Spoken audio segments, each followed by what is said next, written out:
Okay, let's jump right into this explainer. Today we're exploring the absolutely fascinating core premise behind Leil Lowndes' insights on human interaction. We're going to unpack both the science and the art of what happens before you even open your mouth to speak. Because believe it or not, mastering that tiny fleeting window of time can fundamentally change your relationships and ultimately your success. You know the type, right? We've all seen them. The people chatting confidently at high-stakes business meetings or just effortlessly holding court at parties. They always seem to have the best jobs, the nicest friends, and this incredible, seemingly effortless social grace. And honestly, validating your frustration here, they very often aren't actually smarter than you. They aren't more educated, and they probably aren't even better looking than you. So, what exactly is their secret? Well, the real difference is simply their skillful way of dealing with others. It's this social Midas touch.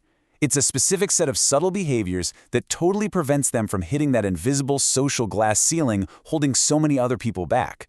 Nobody gets to the top alone. These individuals have somehow mastered a subconscious magic that wins minds, solidifies friendships, and literally makes people naturally want to boost them up the ladder. To decode this magic, we're extracting the foundational concepts right from Lowndes' acclaimed book. Now, don't worry, we're not going to sit here and cover all 92 tricks today. Instead, we're going to laser focus on the absolute most critical, actionable little tricks that trigger deep, subliminal respect right from the very first moment you lay eyes on someone. All right, setting the stage with Part 1, Beyond Dale Carnegie.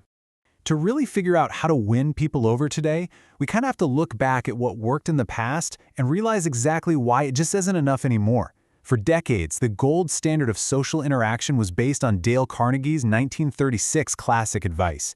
His wisdom essentially boiled down to smile, show interest in others, and make them feel good about themselves.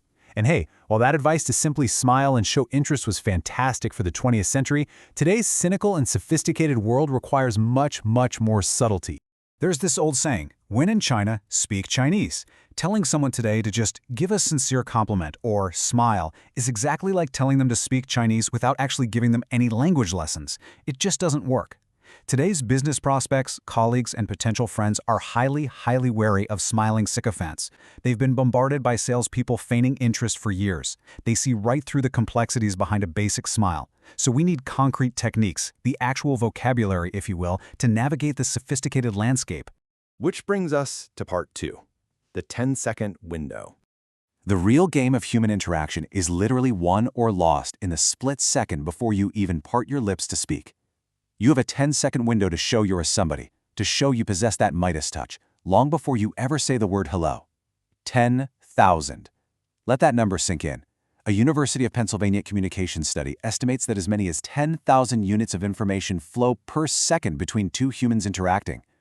Think about the sheer, overwhelming volume of that. Your brain is processing zillions of subtle actions, reactions, and subliminal signals just zapping back and forth. You're communicating volumes of information before a single word is ever uttered.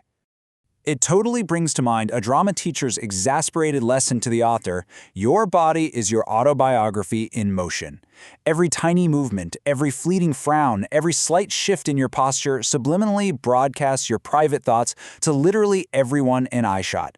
Just like bats see shapes from a pitch dark and dogs hear those high-pitched sounds we can't, humans subconsciously detect these tiny, involuntary movements that either magnetically draw people towards us or make them want to run for the hills. To really visualize this, think about the work of caricaturist Robert Grossman. Grossman doesn't need to do deep historical research on a politician to draw them. He just looks at them. He manages to capture a person's entire essence with a quick sketch of their posture alone. He notes Bill Clinton's boyish half-smile, the elder George Bush's awkward shoulder angle, Ronald Reagan's charming smiling eyes, Richard Nixon's furtive head tilt, and FDR's proud nose up in the air. Just like his brilliant sketches, the essence of who you are axes its way into an acquaintance's brain instantly, purely through your physical presence. Get this, the way you look and move actually constitutes more than 80% of someone's first impression of you. 80%. You really don't need extrasensory perception to know who the heavyweights in a room are. This massive 80% is driven by incredibly powerful emotional reactions that literally occur before the human brain even has time to register a rational thought. You get this massive hit of someone's personality instantly. So the big question is, how do we actively control this massive chunk of our first impression? Okay, Part 3, the flooding smile. Let's get into the exact technique. To actually weaponize that subliminal 10-second window, we have to unlearn a really bad habit first, known as the trap of the immediate smile.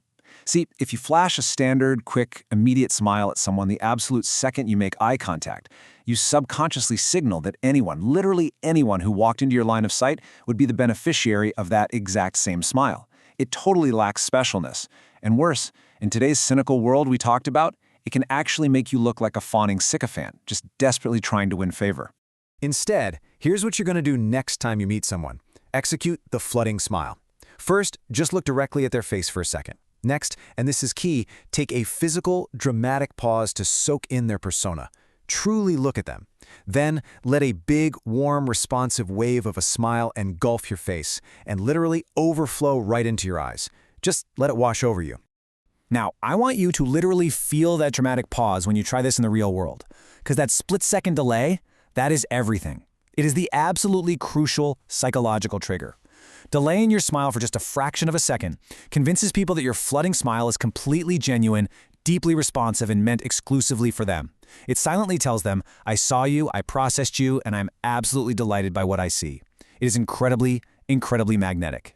So, there you have it. You've optimized your autobiography in motion. You've paused, you've nailed the perfect flooding smile, and you now possess the magnetic power of the first 10 seconds. But this does leave a pretty massive, provocative question hanging in the air, doesn't it?